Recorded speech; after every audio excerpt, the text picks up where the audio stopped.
Hello everyone and welcome to episode 76 of Generation GC. Walk Away, Maybe, from the Chronicles of Life and Death, Good Charlotte's third album released in 2004. My name is Molly Hudelson once again, and as always, I am your host, as well as the producer, creator, and editor of this podcast. My guest today is Andrea Huerta. Last time, we talked about Say Anything from The Young and the Hopeless. On our next episode in 2 weeks, we'll be talking about a song from Good Morning Revival. Andrea is from Phoenix, Arizona, and she's been a GC fan officially since 2002, but she tells me that she loved the Little Things video when that came out. I really enjoyed hearing her perspective on how she first became a GC fan. That was a lot of fun.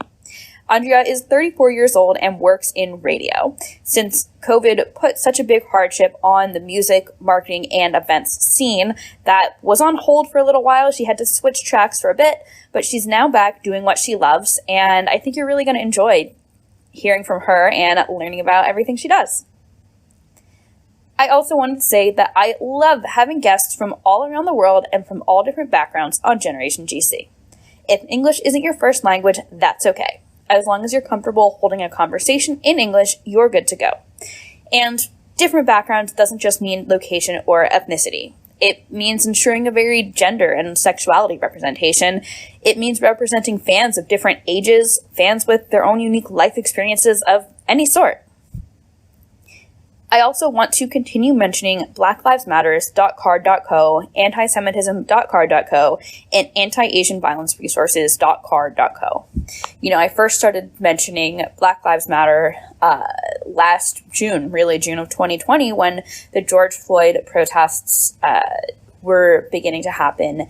And I know that's not as much of a focus in the media anymore, but it's still important. It's still hugely important to talk about racism, to talk about anti-Semitism, to educate ourselves, and to continually work on being better people and helping when we can. Finally, Generation GC stickers are here. If you do want a sticker, there's 2 things you can do. Number 1, you can support the show on Anchor. Go to anchor.fm/generationgcpod and click support. All that money goes right back into helping make the show the best that it can be. It helps me print and ship the stickers, but it also helps me buy microphone cables, a laptop riser, new headphones, even notebooks, because I write a lot of physical notes too. All those things that just help me keep it going. Number 2, you can make a donation to Yoga to Cope. Yoga to Cope is a nonprofit organization that aims to provide completely free online yoga-based resources for people coping with trauma, pre-trauma, grief, depression, and the like. I have mentioned so many times on this podcast that I do yoga pretty much every day and that it helps me with anxiety, with staying calm, with sleeping well. So I was very excited when Andrea mentioned Yoga to Cope as an organization she would like listeners of this episode to support. I encourage you to go to yogatocope.org to learn more and to make a donation. That'll be in the show notes as well. And then you're going to send me a screenshot of either your support of the show on Anchor or your donation to Yoga to Cope, as well as your mailing address, and I will send you stickers. Make sure to follow Generation GC at Generation GC Pod, P-O-D, on Facebook, Twitter, and Instagram. Occasionally I'll post other ways for y'all to get involved, to spread the word about the show, and get stickers in return too. Thank you for tuning in, and now on to episode 76. So, Walk Away, Maybe, is track 3 on the Chronicles of Life and Death, Good Charlotte's third album released in 2004. Track 2 was the Chronicles of Life and Death. Track 4 was SOS, and what an emotional ride on this track listing. Holy shit. I have more thoughts on that in a bit as we get into the song and everything, just from re-listening to the album today, but wow. This was not a single, but Setlist.fm did rank it number 27 of their most played songs. They have 41 records of it being played. They played it at the reunion show at the Troubadour in West Hollywood in 2015. And they have played it a few times in the US and Canada, including at the Fuse TV studio in New York, September 2004, so just before the album came out. But for the most part, it was not a regular part of the set list in the US. It was played a lot in like Japan, South America, New Zealand, Australia, Europe, all over Asia. So I don't know, maybe some of our international listeners have heard this one live. But anyway, Andrea, thank you so much for coming on the show and for working with me on this scheduling and everything. I'm so happy you're here. And I want to help our guests get to know you. So the first question I like to ask everyone is, when did you first hear Good Charlotte and what were your first thoughts on them? So fun fact, I remember, I don't know if you remember The Box, which is like a TV phone-in video, music video.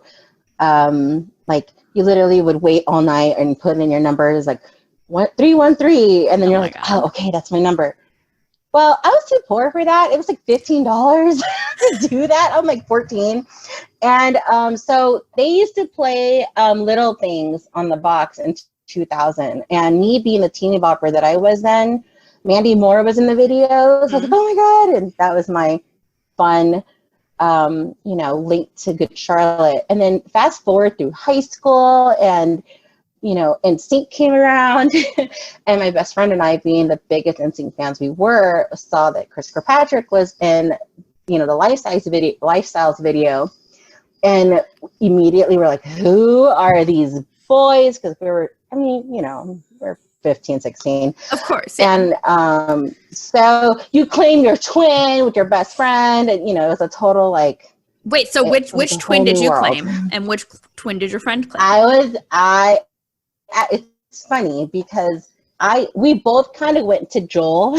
Okay. Because again, he was like the pretty boy, obvious, whatever. And she's like, no, you have Benji. So by default. But now if you were to ask me today, I have a wallpaper of Benji on my phone. I love so it. That's our secret. No one knows. Right. Just kidding. Right. No. So yeah. So he's my twin. Which, fun fact, so funny. In 2018, I got to tell him, Benji, you're my favorite. Because I'll get into the reason why later, but it was just the fact that I got to tell him that. Kill me now. It was an amazing moment, but so embarrassing. I think I'm getting sweaty thinking about it. It's so embarrassing. But yeah, so 2000 and then 2004. And then 2004, 2003, Young and the Hopeless Tour was my first show. So I was just about to ask if you had ever seen Good Charlotte live, and I think I know the answer to that. Yeah, the first show was in 2003. I just looked it up. So it was 2 days before my best friend's birthday, and it was at the Dodge Theater in Phoenix, Arizona. Okay. And I remember waiting outside. We had the hoodies on. We were so stoked. We met Chris and Paul outside. It was just such a mess. And but we didn't have the show with Mess. It was Eve 6 and okay. Yeah, they switched the lineup a little bit. Yeah. It was such a good show though. And I've seen them 4 times after that too. So including the Chronicles of Life and Death tour, which was I love it. Well, Andrea, I would love to hear a little bit about your experience working in radio. What were some highlights of that for you? Yeah, so I still work in radio. I was okay. blessed as soon as the economy and everything opened up again, more positions opened up again, means more funding and budgets. So I have been in radio for 6 years. This is my 6th year in radio. I started in promotions at KDKB. It's a station. It was like an album rock station, like Def Leppard, Bon Jovi, like Motley Crue, Okay. My first show was Motley Crue. So I was the person that popped up the tents and gave out all the T-shirts. Oh, that's awesome. That's such a fun job. So much fun. Oh my God, I'd love to do that. Ugh. It was so much fun. It was so warm because we have hot summers. It's like 109 today. So think about doing that at a Motley Crue show outside. It's kind of, So, but anyways, and then that morphed to an alternative station. I was like, yes. So Fall Out Boy and, Green Day, Good Charlotte, when they went on tour. And it was such an amazing time. And now I work in the sales department, actually, as a client services manager. And I work for a different company. So I work for iHeartMedia. Amazing. And so in a different, bigger ocean, and I love it so much. I get to work with campaigns and proposals and just all the problem solving behind the scenes. Our department's like I like to say we're the backbone to keep, the station sales teams afloat. So I just love it. I love my job, and I'm so blessed to be able to work in radio again. You just know when you know.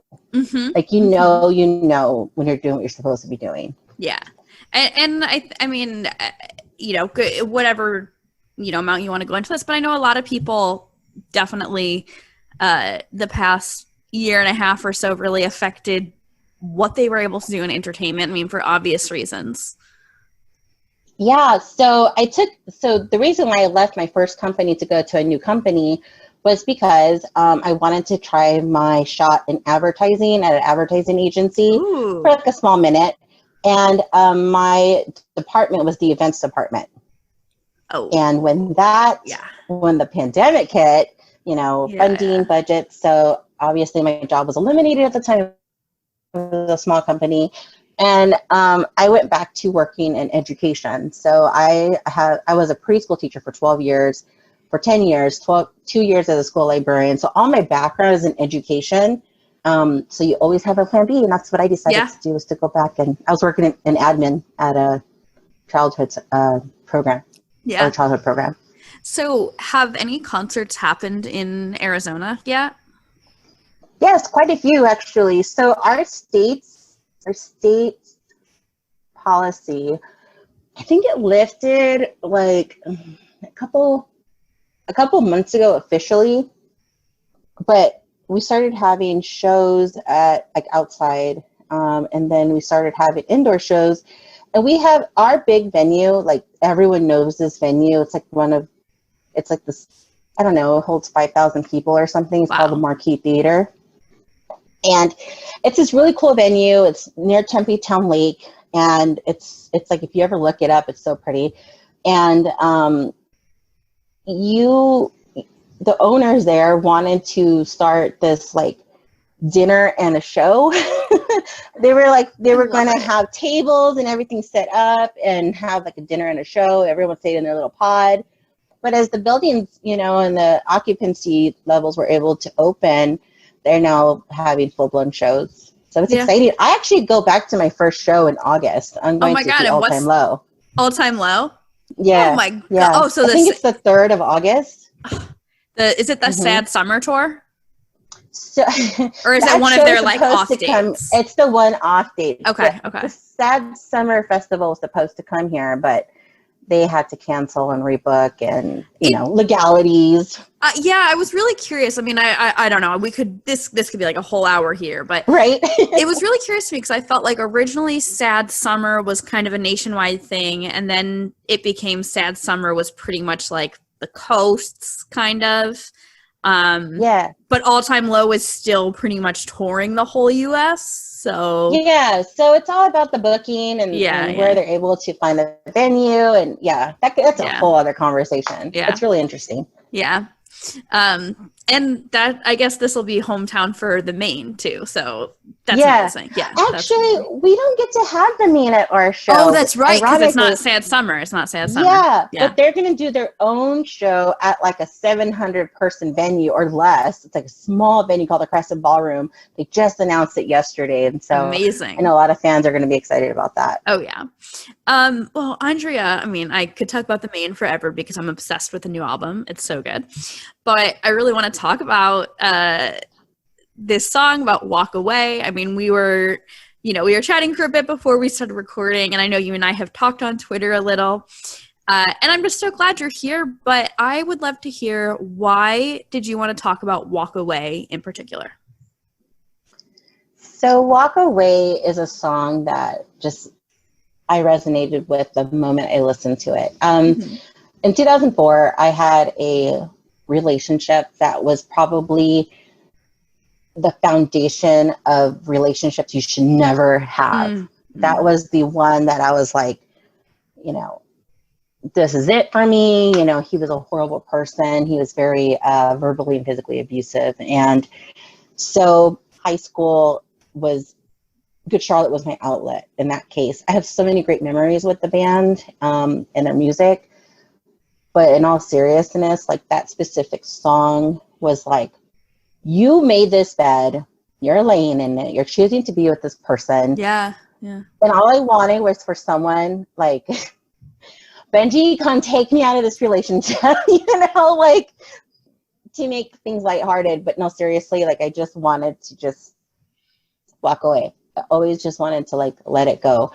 So as the years went on, I'm in my 30s now. I'm 35. And so I now, instead of just holding on to all the hurt after many, many years, this is, 20 plus years of just hurt. Mm-hmm. And, I was listening to another podcast, Yoga to Cope, and the host, Kayla, was talking about, how to find your therapist. And I was like, do I find a therapist and just unleash and just walk through these and just kind of like learn how to go step by step and cope with these scars that I have? And, is it worth it? Or do I go to bed every night and just cry? And I think 2020, for some people who were like, I'm so happy to be home. I was so happy to be home until it hit me that depression and anxiety and all those old wounds are still there. And when you're spending more time at home, you're spending more time in your own head. Yeah, definitely. I mean, I needed to just wake up, and I had to really just take that moment to say, okay, I'm going to do this. I cannot live like this anymore. So Walk Away has always been that reminder. It is a reminder. Whenever it comes on like my Spotify list, or if I listen to, I play Good Charlotte in my car, and whenever it comes on, it's like automatically like, you did this. Like you overcame your feeling from 2004 and on. You won that battle. So it's kind of like I don't know how to explain it, like a badge of honor, but in audio form. I like that. Oh my God, I love that, Andrea. I love that. Oh my God, I'm so glad that the song has just meant so much to you. That's fantastic. We will talk about like our interpretation of the song in a second, but first I want to ask what your favorite line from the song is, and if you have any like misheard lyrics. Misheard lyrics is probably, I was just thinking about this earlier because he's saying, I had to read it. Separate my soul from all the things we shared. I'm falling into pieces. Now say a prayer for me, say a prayer for me. Okay, so in the midst of all that, I heard separate my soul. And then I thought he said separate my soul for some reason, like I sold my soul, and I didn't really understand it forever. That's how I thought it was. So anyway, I guess it kind of would go with the flow, but honestly, like just the fact that it's easier to walk away from everything. I know that's really generic to pull that from that song, but it is. It's so much easier for me just to be like, flip the table, bye, I'm out. I don't want to deal with this right now. So that's probably a lyric that resonates a lot. Yeah, I like that a lot. I think my favorite line, I really love when he says, I'm in need of your faith now, partially because, I just think it's great wording, but the passion in Joel's voice, the intensity in that delivery. And I think back to the fact that, like, this was 2004 when this came out, so Joel was, like, 24, maybe like, just turned 25. I don't know exactly when they recorded it, but he's 24, just turned 25, and like, wow, that's a lot. That's an adult, but like that's a lot to be feeling at that age. You know what I mean? Yeah. I'm not like I'm 29, but that's just a lot, I feel like 25. Oh my God, 25. I just got a tattoo recently, and because 25 for me was 10 years ago. Okay. I just got a tattoo with the number 10 on it. It's a playing card. I started my 25th birthday in Las Vegas. So I got a playing card because I'm going to end my 35th year in Las Vegas this year. Perfect. So Perfect. that's like full circle, right? And it's true. At 25, you are figuring yourself out. Yeah, You're, like, you really what are. is it? Quarter life crisis or whatever, you know? Oh my God, yeah. So you're going through all of that. And that was a year where I was like, I'm going to do it. I'm going to own the world. And then I got in a relationship. Yeah. So things happen. But yeah, 25 is a very strong year. Definitely like a turning point, kind of. Yeah, definitely. Like you're not like a young adult anymore, but you don't necessarily feel totally grown up yet. So you're still kind of and you can figuring rent a car. out. Yeah. Yeah, you can rent a car. Yeah. Well, Andrea, I want to talk about, you know, what we think this song means. You know, I want to hear first what you think it means. I'll share what I think it's about, and then we can dive into some stuff the band has talked about with it. I truly think that it's really about a sense of person, you know, trying to figure their shit out. You know, I just always imagine, I take this song very literally. I know there can be many different ways, but I think it's so literally. Like, it's like literally like Andrea laying in bed, looking up at the ceiling. What am I doing with my life? And at the time, I had a bunk bed. And I had posters up there, you know, whatever. And so, like, I was just looking up at my posters, and I'm just like, what am I doing with my life? Like, do I want to be in this position for 10 years?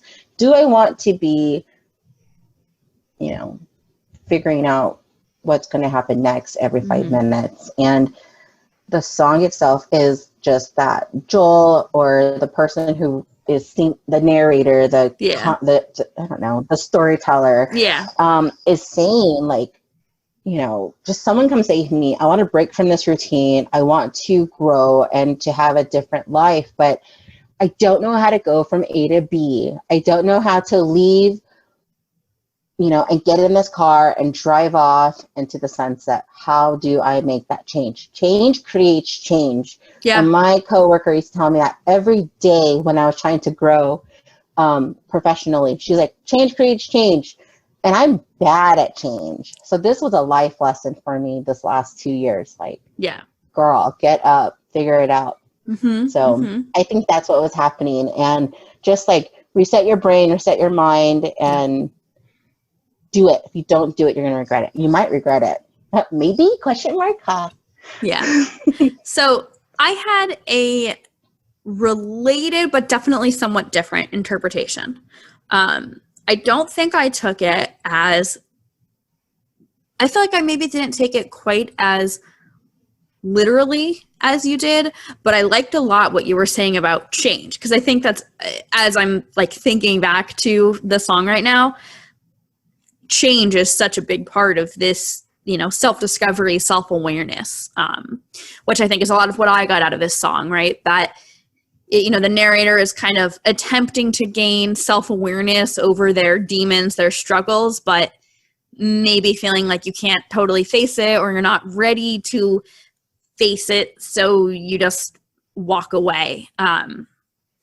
You know, you talked before about the line, I made this bed, you know, kind of sometimes maybe causing your own problems, getting yourself into the situation. I also wanted to point out the line, I'm standing on the edge of everything I wanted now. I feel like that's such a good line. It's such a good line. It's very much so like the end of the road. Like, okay, I'm here. I got it. Now what? Right. Yeah. Now what? You know, it's that, well, I think it's two parts. I think it's that realization that you could actually have what you want if you allow yourself to accept it. Maybe there's like kind of a subtext, but there's also that realization that, you know, I mean, frankly, this album came out just after Good Charlotte has this massive album explosion, right? But, you know, and I'm clearly interpolating here, but that's a good interpretation though, because they were at their height. Like they were like, they were at their height. And but all of the success in the world doesn't, right. Well, now what, in the kind of sense of like, what do we do now? How many albums can we sell with, how many records can we sell with album number 3? But also like, well, I sold like 3 million records, how come I'm still depressed, or how come I still have issues with alcohol, whatever it is. I think there's that too. And frankly, I think they're somewhat related. Actually, this is sort of related to that specific line and that kind of theme. Have you watched the movie or read the book, It's Kind of a Funny Story? No. Okay. So I'm not really spoiling anything. But It's Kind of a Funny Story is about a kid who basically has like a suicide attempt and is in the psych hospital. I liked the book a lot, but the book was written as a follow-up to Ned Vizzini's first book, Be More Chill. And Be More Chill was like, I think it was his first book, but it was his prior book anyway, right? And I guess Be More Chill was really successful. The author, Ned, he feels all this pressure to follow up, right? And that causes a lot of depression and mental health issues because he's like, what if I can't follow up? What if I can't follow up? And essentially, It's Kind of a Funny Story is about that, just using, you know, the mask of a kid in like a prestigious private high school. Unfortunately, it's funny. Yeah. It's so funny. Just to feed off of that is the fact that I just learned in therapy. Therapy has been a blessing. There is something called Imposter Syndrome. Yeah. Mm-hmm. Mm-hmm. And she was telling me about it, and I was like, oh my gosh, that's definitely something that I've been dealing with, because just like this character in the story, it's like, yes, I'm going to be the best person at work. Yes, I'm going to be the best. I'm the oldest kid in my family, the best big sister ever. I'm the oldest kid too, yeah. Yes, I'm going to be the best friend ever. I'm going to plan the parties. I'm going to plan the holiday events. I'm going to plan this. I'm going to plan that. I want to control everything in my life. And while everything seems okay, there's that point where I'm just like, I'm not okay, you know? And you just kind of feel like all these layers on top of each other, and you're trying to peel them away one by one. So, well, I think there's this part of imposter syndrome too, of like, and this is why, related to why I'm just very big on self-awareness in the moment, that like, sometimes, you know, if you always call yourself an aspiring podcaster, an aspiring musician, I'm an aspiring writer, an aspiring radio host. Well, when do you switch that to, oh, I'm just a podcaster, I'm a writer, I'm a radio host? I've made it. I've done it. I'm there. Exactly. Yeah. Is it when you make money? Is it when it's your full-time job? Is it when you have a certain number of fans? You know, like what is that? Yeah. Well, I guess here's two questions. I guess I'm going to switch this a little bit from my notes, but do you think at the end of this song, does the narrator decide that they are going to walk away from their problems, or do you think they decided to face their fears? I feel like it kind of has to play on the title. I'm going to walk away, maybe. Maybe I want to do this. Yeah. Maybe I'm almost there. I'm going to do it. I get to the edge of the line. I'm uncomfortable. I'm going to go back to bed. Like almost. Yeah. It's always like, almost, maybe. Yeah. I think they're trying. Well, then on the next album, they have Face the Strange, right? So maybe this is the I'm walking away, and then Face the Strange is, okay, I'm ready to face it. And to lean into that, then it goes into self-help. Yeah. Oh, wow. Yeah, that is a great connection. Mm-hmm. Wow. Yeah. Well, I think, I mean, I'm not even going to ask this, but I think it's like, I feel like we can both agree, you're talking about your experience in therapy, and I've talked about my own feelings on self-awareness. I think we can both agree it's not healthy to walk away from our problems for the most part. For sure. I also think that that's taught. I feel like someone needs to coach you on how to take your first step. Mm-hmm. Mm-hmm. Yeah. That's a great point on like your first step in learning how to face things, you mean? Mm-hmm. Like learning how to cope, because it's all about coping, and coping has a bad rep. Like I feel like when you hear the word cope, it's like, oh, I'm learning how to cope with all, like, there's always a negative light to it. I see it as taking care of myself. Yeah. Yeah, I just want to take care of myself. Like, let me just have that moment to just figure it out, take a breath, and then move on. Yeah. But whether it's with a friend or whether it's with somebody, like, talk to somebody because they will help you. Those are your coaches. Yeah. Yeah. Coping, I mean, I talk a lot about self-care on this show, I think. You know, I've definitely talked about the fact that I do yoga, right? And that's like kind of one of the most cliche suggestions for like self-care if you have like anxiety or anything like that. But it's been extremely helpful for me. Yeah, the power of breathing. The power of just, that's what it comes down to. Your totally. Internal center, definitely. You know, I started volunteering with a group with an organization called Yoga to Cope, which is funny. Full circle. So cool. I love that organization already. Yeah, they are a non-profit organization. Everyone can check them out at yogatocope.org and just receive any and all information, videos, meditation videos, links, websites, all of this amazing fun stuff. There's a podcast that goes along with it that will probably, you know, we can talk about later. And it's just so amazing. I love Kayla McDonald is the host, and she is the one who is like the genius behind the machine, and just her passion and her composure, she's so poised like all the time, and she definitely makes people feel comfortable. And she's the reason why I went to therapy. Her podcast definitely saved my mental health, and I know that plus music has definitely just been a great lifeline last year. I love that. I definitely am going to ask you more about Yoga to Cope later because I just absolutely love that. I think that's so cool. Yeah.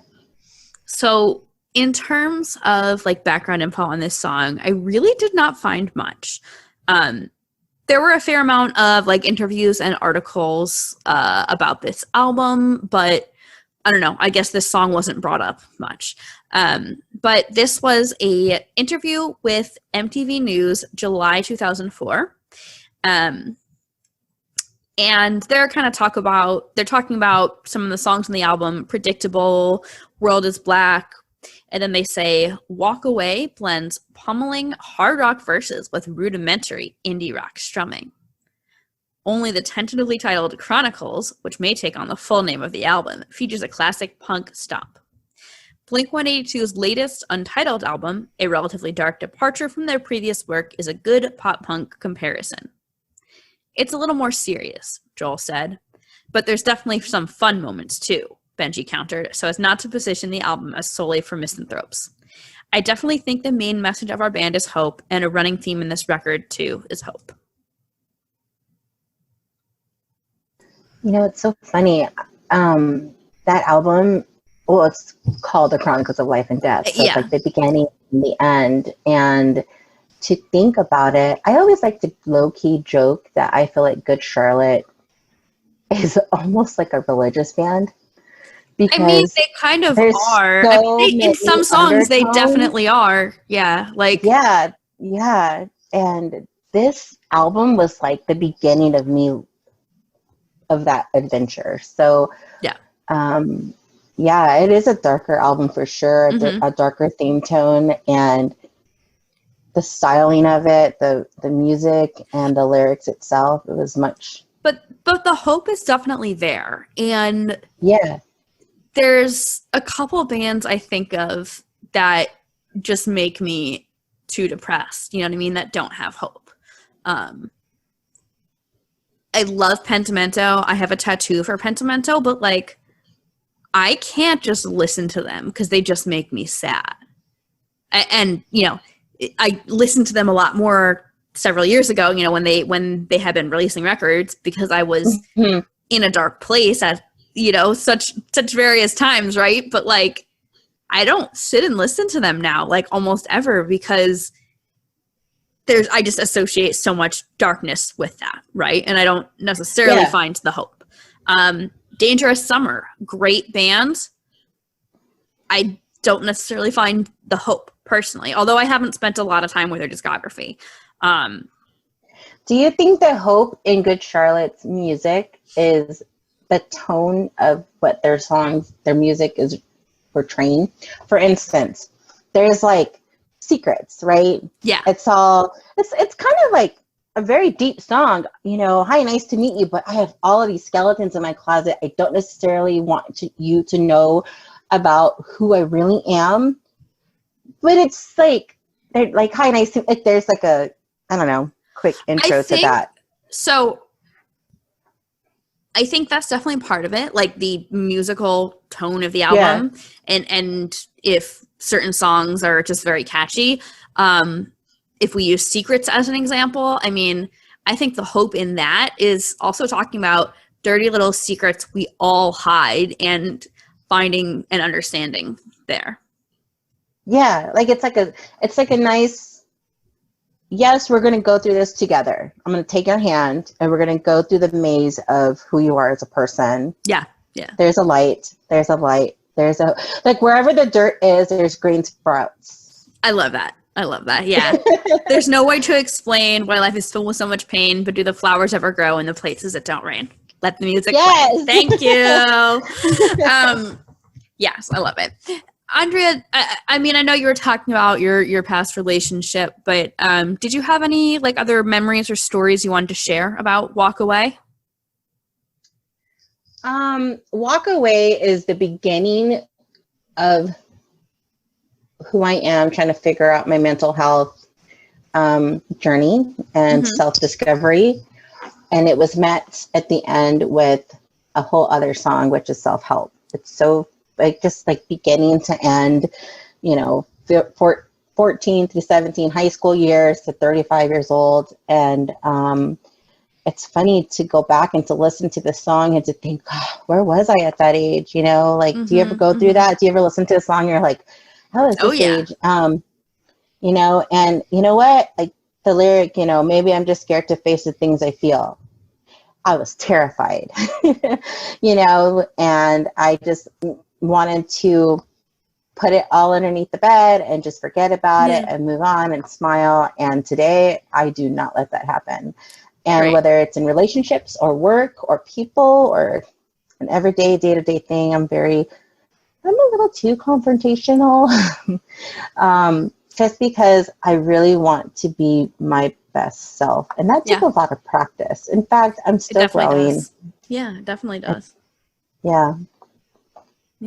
What about you? What about you? I don't know if I have like a specific memory with this song per se, so much as just have definitely had like my own journey with mental health and self-care over the years. And I think learning that like it's okay to make taking care of yourself a priority. That doesn't mean that you're letting any kind of struggles or bad things define you. It just means you're taking care of yourself, which is a great thing.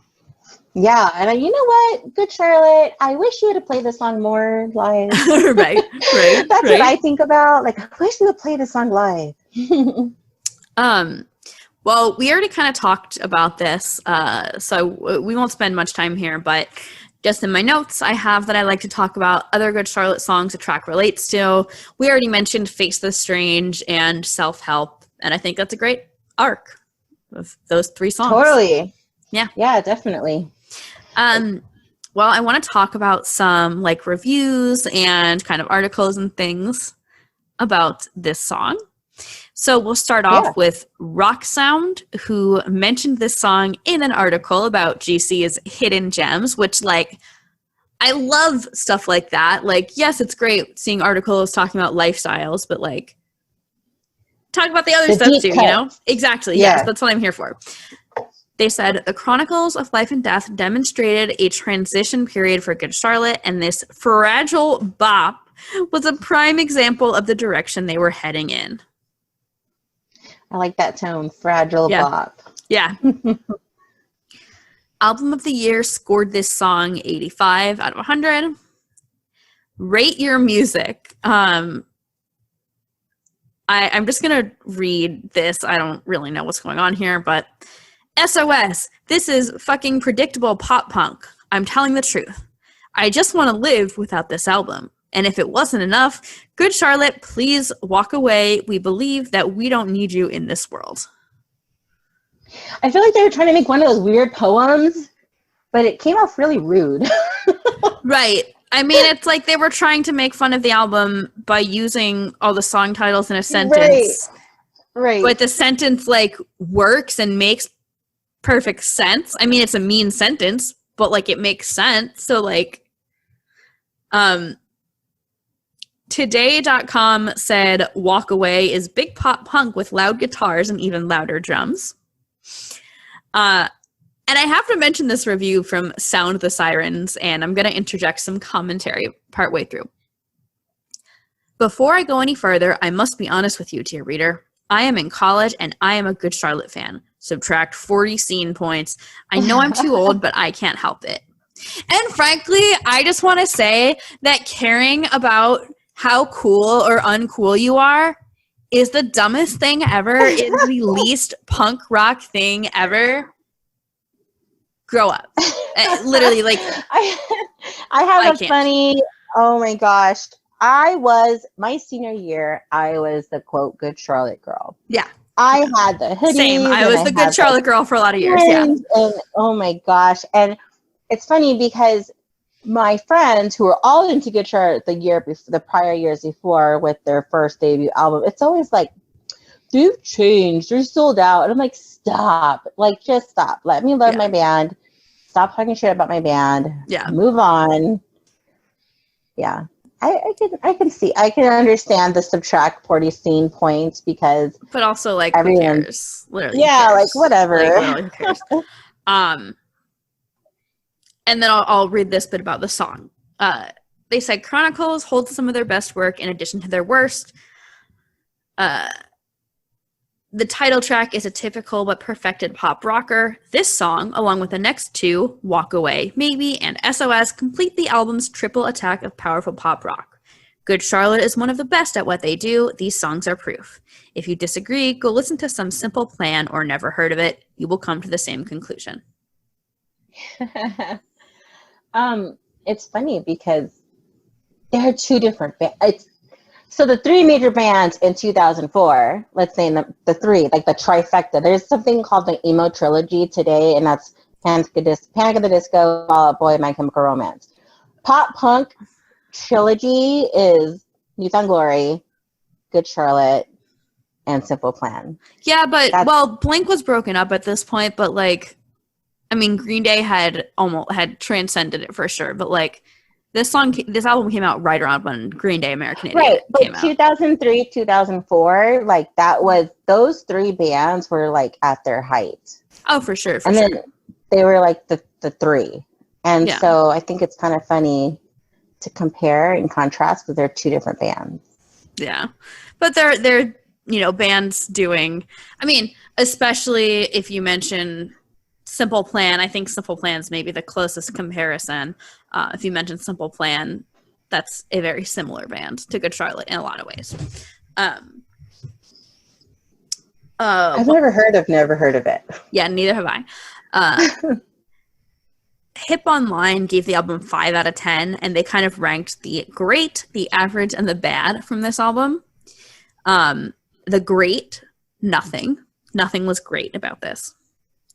The average, Walk Away, maybe. Sure, there is some emotion, but no real punch. If you listen to their predecessors like Green Day, you can hear their emotion. They wear it on their sleeves.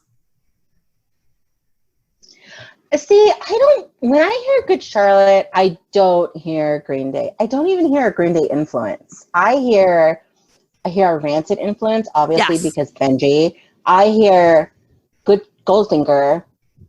I also don't MXPX. Think of Green Day as like an emotional band. I mean, they were definitely extreme, and they were definitely formative to the genre in a lot of ways. But I don't think of them as like. Although I don't know, maybe I haven't spent enough time thinking about Green Day in the past decade. I don't know. Yeah, I don't know. Like 2004 Green Day was American Idiot, which came out. I was in high school. It was my senior year, and they were just exploding again. Yeah. And honestly, can't even put them in the same category because they're just two different genres. Same. Yeah, I mean, alternative house, but not. I don't know. Yeah. I think they're more of a rock band. Green Day. Yeah. I feel like they've morphed into something else. I mean, but this is also, and I don't, want to necessarily keep going down this rabbit hole, but that also really just gets into like, how do you define rock or emo or pop punk or alternative or whatever, Well, let's read some comments from song meanings. Some of these are crass. Ruthless said, amazing song, so much better than anything they've done so far. Not like it would be that hard to do something better than The Young and the Hopeless. That CD equals crap.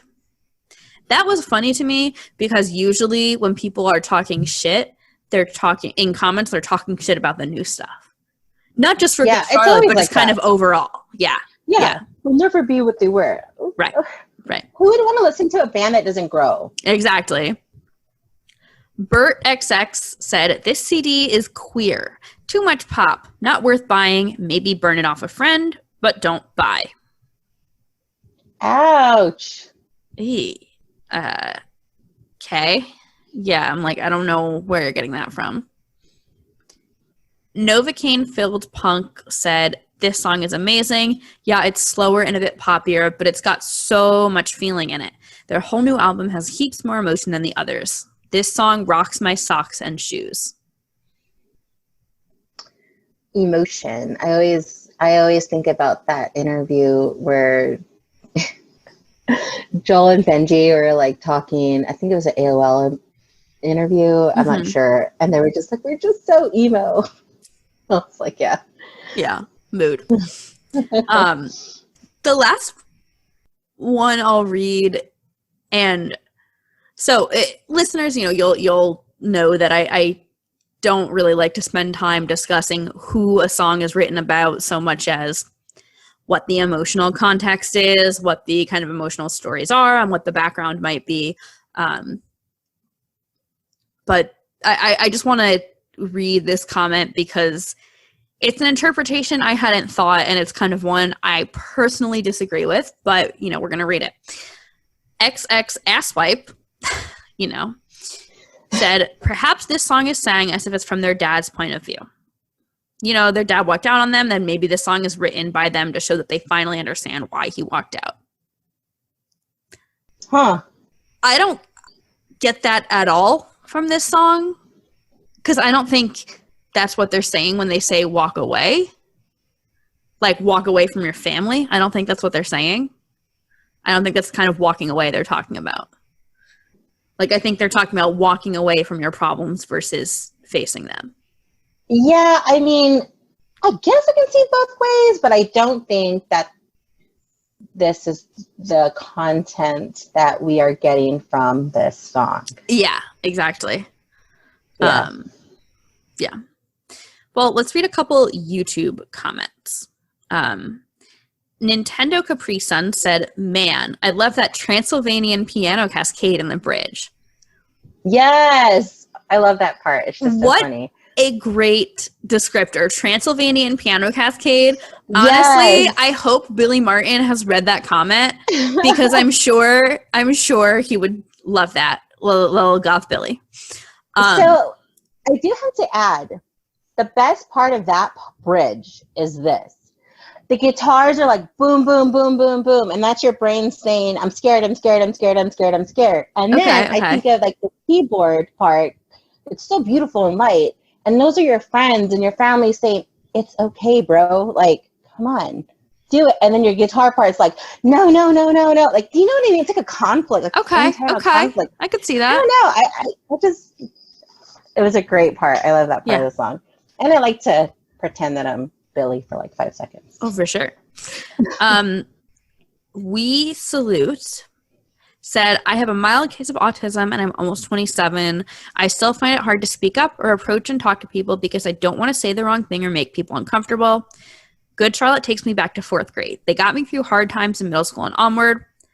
But looking back, I miss the early 2000s. 2002 to 2005 was the best, I think, for me. Oh my gosh. I feel like people who have such an early resonation with Good Charlotte is so amazing. And you want to know the most amazing part of this too? If they were to read this, they would feel it. They would feel it. Yeah. So Sarah, who's my best friend, she, in 2018, we went to the meet and greet and she told them, you know, you are the most important thing to me. You know, you made my life. You saved my life. You know, like something along the lines of that. I don't remember. It was Vegas. I kind of wasn't really. I was drinking, and you know what they said? You saved us. Yeah. You did this, and it was like she came back and told me, and I was just like, oh my gosh, like. The love that they have for their fans is so amazing. And I know that if they were to read this comment, that they would agree and just say, thank you so much. Like you saved us. You give us our life. Like, you know what I mean? Mm-hmm. Absolutely. I'm just going to read 2 more comments here. F5X to refresh said, coming back to the songs off this album after all these years is revolutionary in that I can tell, oh yeah, the lyrics have meaning. And I totally get that too. And I'm sure you relate to it too, Andrea, being so young when we first heard it and then being the age they were when they wrote it to now being both older than they were when they wrote it. Is Puffer said, people are too in love with songs like Despacito when there are songs like this.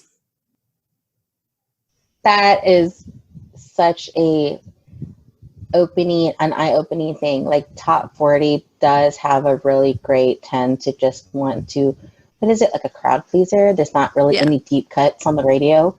I mean, but there's not. And that's, I mean, you probably know more than I do about the way radio works, but like, we definitely do. This wasn't a single. Of course this wasn't on Top 40 radio. It wasn't a single. Right. And I think those deep cuts even if this was a single, I don't know if it would I mean, I don't know. Good Charlotte in 2005 was, you know, a different story than they are now. But yeah, it's a song that means a lot, but that doesn't mean it has to be a Top 40 single. Yeah. Yeah, definitely. Yeah. Well, Andrea, how has Walk Away held up for you over time? It sounds so amazing in my car. Being an adult and growing and just like, you know, I used to listen on it was like my Discman, you know. Yeah. Listeners, it was this thing that you put your CD in. Everyone is like as old as you and I are, so right? They know what Discmen are. They know what Discmen are, Andrea. They're just as old as we are. So honestly, I used to listen to it all the time. Like that was my thing. Yeah. And to listen to it in a car with a great sound system is just like, feeds my soul. Yeah, definitely. Having a car with a great sound system versus like, you know, crappy headphones and your Discman on the bus to school. Yeah. That glow up. Oh, yeah. What has Good Charlotte meant to you over the years and how has that changed? Good Charlotte brought my best friend and I together as far as like being like connecting and going to shows. That was the beginning of our like adult friendship, I guess, so to speak, because they started touring in 2003, 2004, and we just graduated high school.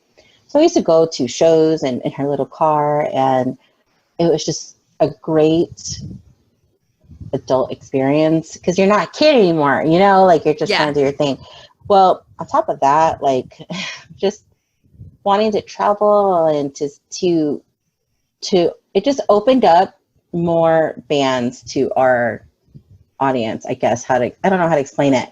Like Good Charlotte brought in Newfound Glory, brought in Simple Plan, brought in Green Day, brought in, there's more out there. Sugarcoat, My Chemical Romance, Fallout, but like it Warped Tour, like holy shit. Like all of these things came in and all stemmed from Good Charlotte. I love it. I love it. Andrea, this has been amazing. Do you have any last words about Walk Away, about Good Charlotte, or about yourself? Most importantly, like this band means a lot because of the fact that I was able to grow up with the lyrics. It went from playing telling stories about high school to talking about going to therapy and, you know, working on your insides because outside there's no reasoning. Mm-hmm. Like, that's like my funnest. Yeah. From their last album, like, that's like the best lyrics. It's freaking true. Like, go to therapy, you know, figure yourself out and just grow as a person. And most importantly, understand the importance that it's okay to not be okay, but it's not okay to let yourself just stay in that space. Yes. I don't know if that, yes. You know what I mean? And that makes perfect sense. Yeah. You are not wrong or weak for having, you know, the feelings you're having, for having experienced what you've experienced.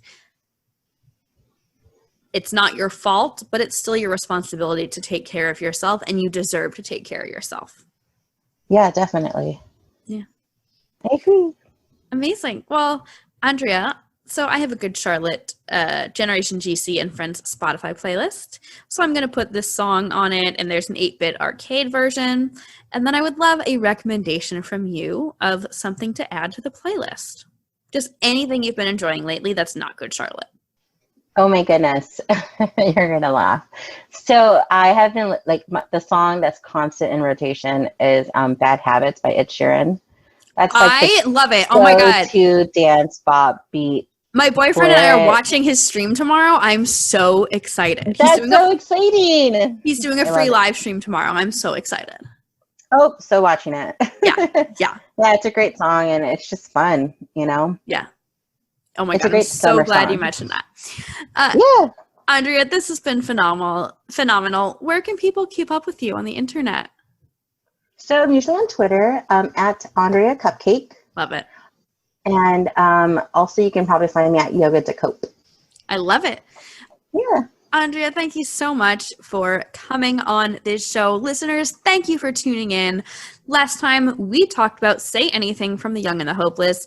On our next episode in 2 weeks, we'll be talking about a song from Good Morning Revival.